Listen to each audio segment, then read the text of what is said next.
Welcome to the Fright Flicks review of X-Files Season 10, the return of the X-Files. Last week, Mark and I came at you with a brief recap of the entire 9-season run of X-Files. We hit the high points, we talked about the conspiracy, and immediately in this pilot episode, they go counter to a lot of things we said. So we're going to talk about that. We weren't wrong, we were right. The new X-Files, at least in the first episode, seems to be going in a new direction. And anyway, we're going to be reviewing all of the new 6 episodes for you, starting with episode 1 called My Struggle. What's up, you nerdy bitches? This one was written and directed by Chris Carter. He's the creator, he's the godfather of the X-Files. So this is all him, and if anybody is going to remix their own material, it should be the creator. So it seems like that may be what's going on. It may be a swerve. But I thought, like, my main takeaway from this first episode, we'll get more in depth in it, but just I think I told you, because I saw it before you, and I was like, yeah. I thought it was interesting, but I don't know if it's good or it's bad.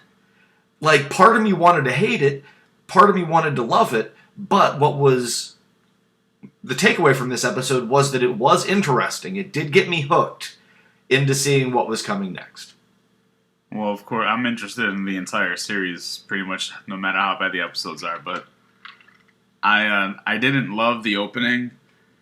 I get that they got to give new viewers a background, but I kind of wanted a cold opening and them to transition into the reopening of the X-Files and have it kind of be like, kind of a moment. I felt it kind of took a little bit of away with all the details in the beginning, and then it slowly built into that. And it seems like when they reopened the X-Files, they didn't really even have that exact moment. It just kind of happened. No, I totally agree. Throughout the whole first episode, there wasn't like a big moment where like, the X-Files is back. Maybe it even felt too geared towards new viewers. If you didn't know all the history, I feel like they gave you enough to like build their own new history. Yeah. And I don't know if I hate or if I like Joel McHale. He just seems out of place with I get the character doing the whole Glenn Beck thing, which is cool, or the Alex Jones angle, which, they touch on a lot of legitimate modern conspiracies, which I thought, was a pretty good approach for the episode, but there's something about him.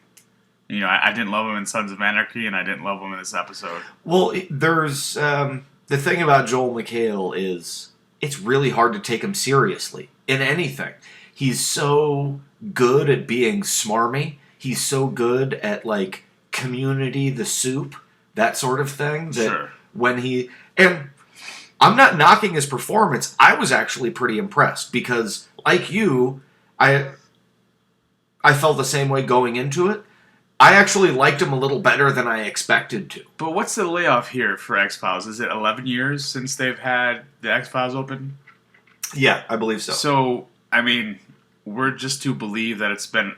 In 11 years, they couldn't get these guys back together, but Joel McHale and this shitty show is going to be enough to get them to miraculously rejoin each other. Right. That's just the thing that I didn't really care for. It wasn't strong for, like, the first episode coming back. Yeah, and I know they say that there's a depression diagnosis, but Emo Mulder was fucking awful. I just didn't dig the character at all. And I get he's playing, again, he's back to not having a focus or a obsession, but he just kind of meandered through the episode. I didn't love it. I totally agree. Had I not already seen the second episode, I might have something different to say right now, but I'm going to chalk it up to ring rust. Like, the more I think about it, this whole first episode, it was a little rusty. The writing, the directing, the acting, like, because I've seen the second episode, and Scully seems more Scully, and Mulder seems more Mulder in that second episode. I don't think it's Duchovny's fault at all. I just think the writing and the directing wasn't strong because he's supposed to. They want him to Clark Kent Superman change. Right. I get it. He shaves, and he's obsessed with the Russian stripper and all that shit. So he's back on point now. He's back. But I just didn't enjoy having to wait for that. I didn't feel that was necessary. And he, it just wasn't strong, I don't even know that it was that weak because, like I said, it was interesting. But it's Chris Carter. It should be the pinnacle of the entire series. I mean, it's his baby, right? And then the second episode comes and just kind of kicks its ass. Entirely kicks its ass. So it's like, dude, what the fuck? But now, what was good about this episode was, back in the day, we discussed this last week, but back in the day, X-Files felt like a movie every week. Just the production values were that good. Absolutely. Now I'm watching the first season, and it looks like a TV show. It doesn't feel like a movie anymore. But this first episode back, it had that big cinematic feel. I agree, except for the fucking UFO landing in the beginning. That was horrible CGI. Oh. Did not like that at all. But the flashback to Roswell and that whole sequence and I really liked that portion of that. That was well done. Yeah, and just like the production values were really good, the effects were really good. Yeah. So I would praise that. Another thing, probably the thing that I liked the most was the last 10 seconds where we get the cameo by Cancer Man. Yeah, of course. And he's got the fucking Zartan face now, which is awesome. Not only does he have a trach ring, but he's got an assistant to hold up his cigarette to his trach ring. Isn't that kind of like counterintuitive that he smokes through the trach ring? It looked really cool. And it's like, he's back. All right, Did his assistant hold the cigarette like how he does when he smokes it through the trach hole? Like, what did you say? Like the old Asian man? Yeah. I don't know. I'd have to go back and check the footage. Like a Cambodian warlord. Now, what I didn't like about this episode was, I don't know if it's a swerve or not. This could be the big red herring, but... The alien conspiracy. Yeah, twist. But like the thrust of the whole episode was... And this is what made it really good for new viewers, was that it wasn't undoing 9 years of your life of shows that you'd watched, but, the thrust of it was, oh yeah, there never were any aliens. The only alien was a dead one that we shot to death with our machine guns, and everything that happened throughout the entire series was part of just like the conspiracy by the political, military, industrial complex. It's a horrible term. See, it's not necessarily a swerve because it's still... The aliens are still existing. If anything, it's a compounding of a subplot because now you have the aliens and you have the government that's abusing the alien technology. Mm-hmm. So the way they set it up seems like the aliens are aware that we're fucking with their shit. Now they're going to come back to come and rectify that. So that's another possible outcome of this. Is not necessarily that Mulder was a waste of time, but just that a lot of the conspiracies he investigated were government related. But it's still alien involved. Right, and a lot of it actually is really clever and makes a lot of sense. Yeah. Just... They went so broad, and that's why I'm thinking it's a swerve to some degree, was they went so broad with it, because one of the things we went over is last week. If you haven't watched that video, definitely watch it. But we talk about the original conspiracy was all building towards December of 2012, where that was the colonization date. Yeah. Now, they actually talk about that. I remember that point. That's the beginning. That was the beginning. Right. That was this... Now, that date, which was always, now they're saying that's the start of the countdown. Yeah. Okay, you got to buy yourself some time. Fine. We talked about how they were going to try to spin that, and I actually thought that was a well-done spin. It was a clever spin, but at the same time, in this same monologue where And it's not like any of this is proven. This is just what was theorized on screen, was that this was a countdown not to the alien colonization, but to whatever this conspiracy is taking over America. And they specifically said America. It wasn't the entire world, but this conspiracy in the military and all the technology they were using from aliens, and they were going to use it to take over America. Now, they didn't have a reason why. That just seems so marginally less cool than an alien colonization of the planet. To some evil guys in ties going to take over one country. Granted, it is the best country. Well, I mean, it hasn't been, but Trump's going to make it great again. Oh my God. You know what? I'm actually so glad you said that, because... You're a supporter? Because I felt there was a really interesting political aspect to this. And it says a lot about Chris Carter. The Joel McHale character, the Glenn Beck, the conspiracy theorist who was pro-America, usually in TV shows, when this type of character shows up, he's a bad guy or a super douche. And he wasn't supposed to be that in this episode. He was supposed to be actually right. Yeah, well, he represented the ultimate fanboy for the X-Files, which I thought was kind of a cool angle to take. It was so strong with its anti-government, and there were a couple of different parts which made a lot of sense, talking about the Patriot Act, the NSA monitoring everything for we sure. do. His Alex Jones rhetoric was strong. It was, it was really good, and as I'm watching it, I'm thinking, if you're a super political person, this show could be a big turnoff unless you're in that place where far right and far left overlap. Well, one thing I got to give Chris Carter credit for is that he did a good job of making everything seem relatable and real, referencing InfoWar controversies. He also had Mulder was dropping science facts that were sort of irrelevant, but everything he said was interesting and factual. I looked up a lot of shit, and it's good dialogue, and it kind of keeps you a little bit more in a realistic state of mind when you see crazy shit happen.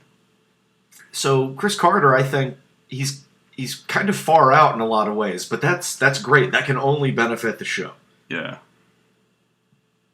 So a lot of good things about it, a lot of bad things about it. Overall, though, just to sort of sum up this first episode so we can move on to the second episode, which is far more interesting. It was interesting. And the worst thing that any form of entertainment can be is boring. And at least it wasn't boring. It was not boring. So, scale of 1 to 10, how would you rate The Return of X-Files, Episode 1? I'd give it a 5.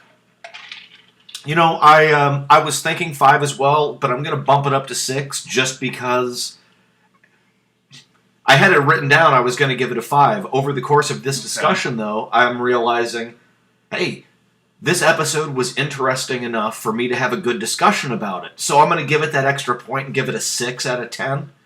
So, better than average. Yeah, no, but not much better than average. I thought it was solid enough, like you said, it's solid enough to watch the next episode, but given the expectations that I had, especially since it's a Chris Carter episode, right? 5 is where I land on that one.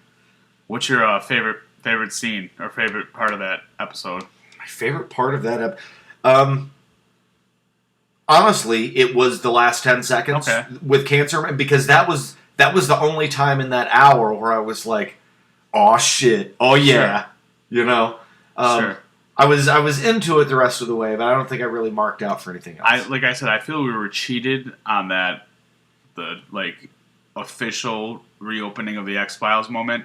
But I did like the Skinner Mulder scene with the pencils in the ceiling tiles still, and they're kind of looking around. That, and then Mikhail trying to hit on Scully. That was That was awesome, and it worked. He got her in his limo. Yeah, what? She was down to talk a little soup with him. You know, and I gotta say that out of all the characters that came back, Skinner looks the best. Like, yeah, I mean, he looks good. Everybody else looks like, oh yeah, it's been 15 years. It looks like you look like it's been 15, but not him.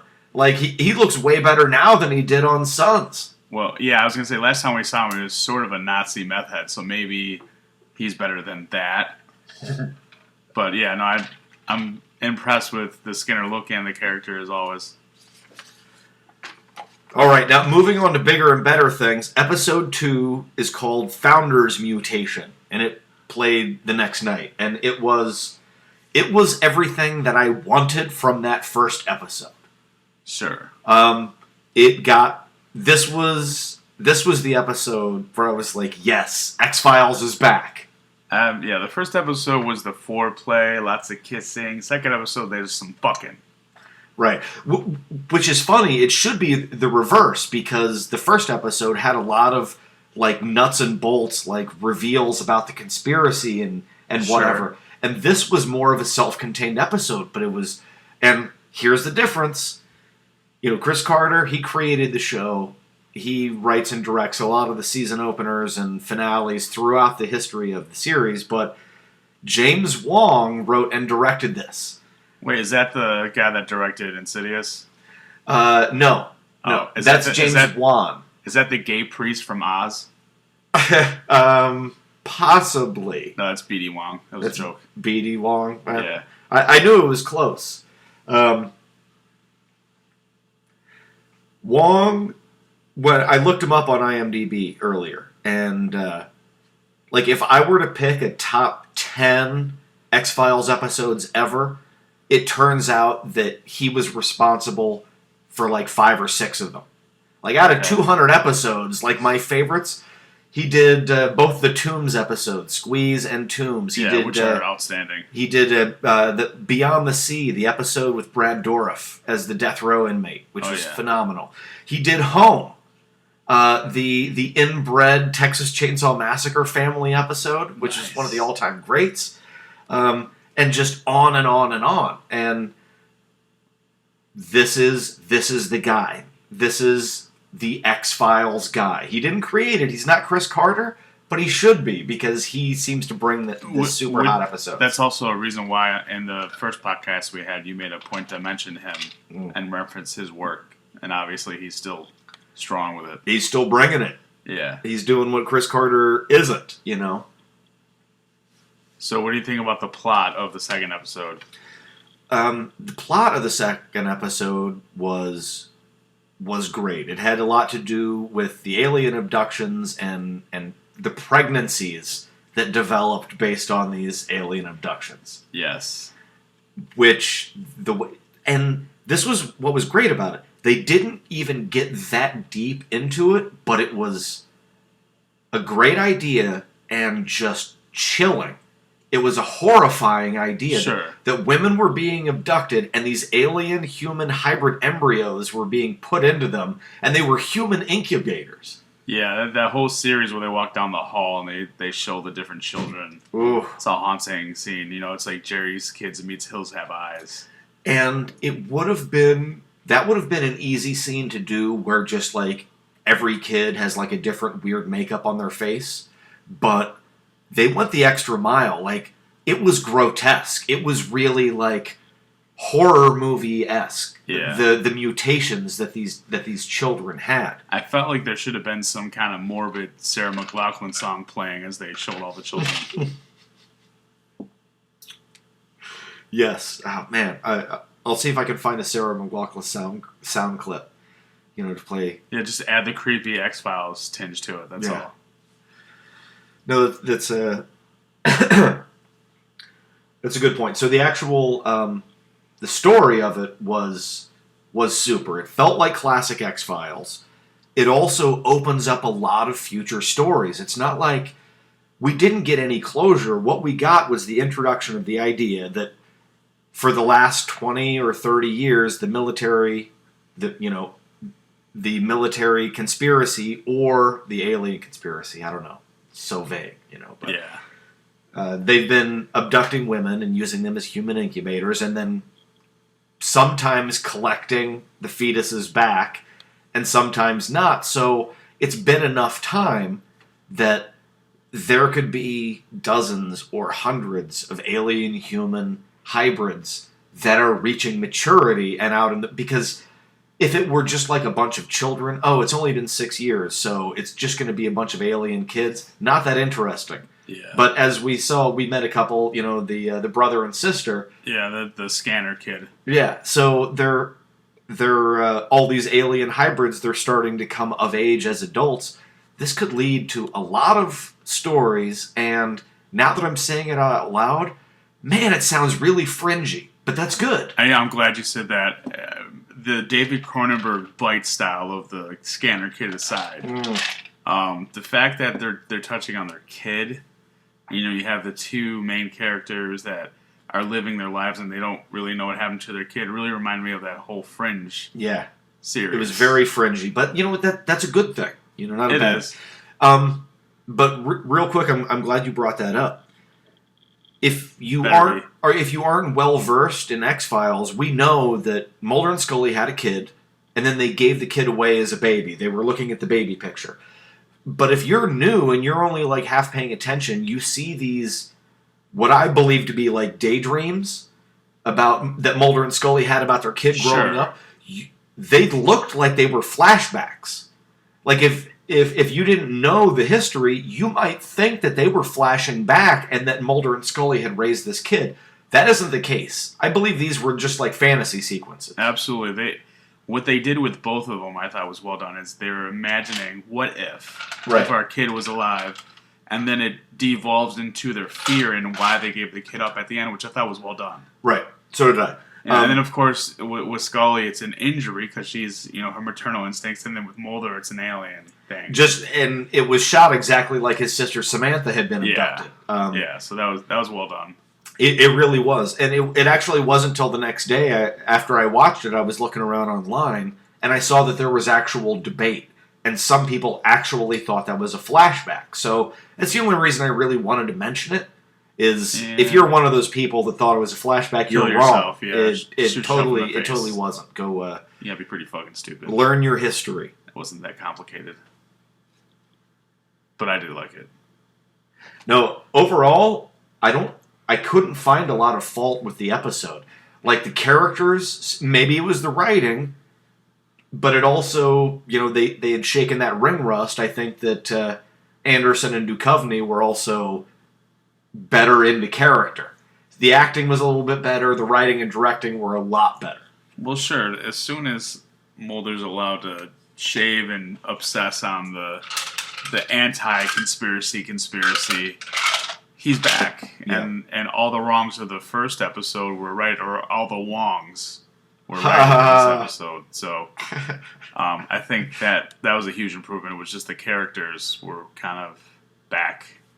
It felt almost normal for the abnormality that they have. Yeah. And once again, there wasn't like one moment where like, oh yeah, X-Files is back. But by the time this episode ended, that's how I felt. Yes, X-Files is finally back. Yeah. You know what? Something else I really enjoyed about this episode there were a couple of like legit, like gross moments where the pregnant woman cuts open her own belly, and then you see like the little alien baby push the wound open and like start sticking his arms out. Yeah, that was nice. Oh, yeah, it was great, and that's something else that we used to get back in the day from the X-Files, is you never knew what you were going to get. You could get a great story, you could get something just like out of this world gross. This episode kind of had it all. And I particularly love it because, as I said earlier, there's a great idea behind it that can lead to so many more episodes. Sure, and you're a huge fan of C-sections. Yeah, man, it keeps it tight. So what's your favorite part of the episode? Favorite part of the episode?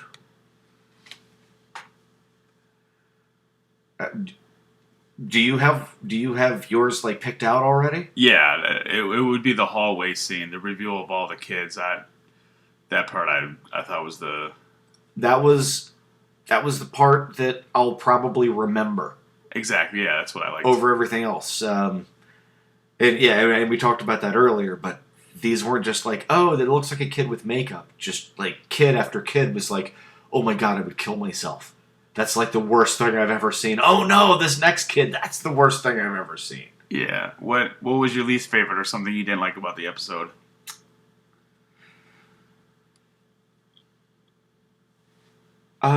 You know, I would have to say that it was the daydream parts. Oh wow. Okay. Yeah, like, I mean, I get it. It wasn't bad. I would just say that it was my least favorite part because they could have been done more effectively. Like, it was confusing for some people. It wasn't confusing for me, but there's a way that you can do that. It wouldn't be confusing to anybody if you've never seen it before. It should be, like, laser sharp. Sure, I didn't mind it. I thought it summed up the characters' internal conflict and torment and the stress on their relationship together without being too lengthy. And it's something they don't have to touch on again. Now it's established that they've had this and they have their fears and they have their questions. And I feel like they probably were foreshadowing to their child playing a part in the series or in the future. Well, and that was the other thing, is it seemed really heavy-handed in that regard. Like, Yeah. At this point, like, it seems inevitable. Oh, okay, well, their kid is coming back because, hey, look at the clock. Enough time has passed. He can be, like, a grown-up actor now. But they could not even explore it in the 6-episode series they got. No, they're setting the table for it, which I like, because if it's not touched on for this and they get renewed, then you have a whole other story that you can. I would actually get into saying that their kid will appear at the end of the 6th episode. Oh, the cliffhanger. That'll be a cliffhanger, Okay. or something that comes up in that final episode. Okay. They're setting the table for it now, and so it'll seem like, holy shit, this is a big deal. Yeah. And then it cuts to black, and you're like, oh my god, I gotta wait till next season? Yeah, I really liked the episode. The only thing that I really didn't like about it, I didn't care for the kid's superpowers being the noise in the head. I felt that was a little bit of a Scanners ripoff. It didn't bother me too much, though, because it was kind of a small throwaway character. But I didn't like how the Joel McHale Russian stripper Svetka angle kind of went away. So again, future episodes could change that. But is the Svetka character, is she gone now? Is she hiding or? Well, because I don't know anything about the 3rd episode yet. So no, well, neither do I. Okay. But I think it was near the end of the 1st episode. Remember, she was driving out of town, and a spaceship comes over her car, sure, and then blows up her car, which we've seen people abducted before. Well, it's TV world, so right. To me, that wasn't definitive of anything yet. She's been abducted, and we won't see her for a while, and I hope she was abducted, because that's something that I didn't like about the first. Was like, oh, now you're just using spaceships to bomb cars. They've never done that before in the X-Files. No. Spaceships don't show up and then, like, blast people with laser guns. That's not how this show works. So, no, but she's definitely been dropped, and there was no Joel McHale in the 2nd episode either. And that's probably the thing I didn't like the most was he went on the TV and he had that whole, and the Svetka character, she denounces everything before she gets abducted. Yes. So, that's what I didn't like. So, but it could all be touched on in future episodes, and it could be fixed. So right, it was a much better conspiracy episode, so to speak, but it wasn't really connected in any way to that 1st episode. True. You know, none of those initial storylines carried over into this episode at all, really. Yeah. Which maybe is for the best, because this was a much better story in episode 2. I agree. Okay, so on a scale of 1 to 10, what would you rate an ethnic man's penis? Or this episode, sorry. Oh, okay. Well, that's a totally different thing. I would give it an 8 out of 10, but I'm really leaning towards 9. It was super good. Wow. But 8 out of 10 is very liberal of you for a Trump supporter. I'm surprised. I'd give it a 7. 7 out of 10. Yeah, I really like the Monster of the Week type storyline they had going there. I like the touching on the conspiracies, but it still wasn't. It didn't grab me yet. I haven't had that moment where I'm like, I need to call everyone that I know that hasn't seen this and tell them to watch it. Right. Hasn't happened yet. The X-Files is definitely finally back for me. Yeah, 8 out of 10. A great episode. It was a good enough episode where I'm psyched about the next 4 episodes. Okay. You know, it got the show some cred. Like, I've heard next week's episode is the best yet. Even if it sucks, I would still come back the following week because this episode was good enough.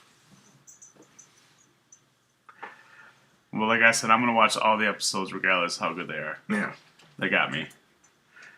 That wraps it up for this week. Oh, I guess, do you have any predictions, any theories on maybe where I threw out mine a little earlier. Like, I'm thinking that the Mulder-Scully kid will come back in episode 6, probably as part of a big cliffhanger. Well, and also, just to take a step further, have predictions for episode 3. We got. Well, you know what? Episode 3 and episode 4 are both Monsters of the Week. Okay. If they have any connection to the first 2 episodes, it's going to be real light and tangential. Okay. You know, I hear it's like episode 5 and 6, the last 2 episodes, we're going to get back to more alien stuff. So, next week, I know that a guy named Rice, Rice, I guess it is, however Jerry? you ever pronounce the first name where it's R-H-Y-S. He's a New Zealander. Reese? I believe it's Reese. Yeah, he was in Flight of the Conchords and The Things We Do in Shadows. He's going to be, and he's a real funny guy. I don't know how he is as an actor. Who is he in Flight of the Conchords? Is he the boss or he's, the agent? He's Murray, yeah, their Okay. agent. So he's the guest star next week. And, Nice. And it's called like a Curse of the Were Creature, which is like a super generic title. Like the Were Creature? I don't know. Sounds interesting. But the scuttle on that is that it's the best one yet. We'll see. Maybe it's the one that really explodes. Although, I hope so. Speaking of explosion, the first 2 episodes did such big numbers that Fox wants to renew it. They want to bring it back. So all the primary parties are talking about another season or another mini-series. Wow, that's awesome. I honestly didn't expect it to have huge ratings. At least not off the bat like that, so that's pretty cool. It had substantially like 40 or 50% higher ratings than the series finale did. Wow. So there's more interest now than there was back when it went off the air. So the ratings are out there. Yeah. Nice. We'll be back next week with a review of episode 3, and by next week I mean in like 2 or 3 days from now. Yeah. A review of the new episode and ponderings on where it's all going. Until then, I'm Nate. I'm Caitlin. I'm Mark. And that's a cat. Catrick Bateman. Get the fuck off here. You're an asshole. How long was that? 30, 35 minutes? 34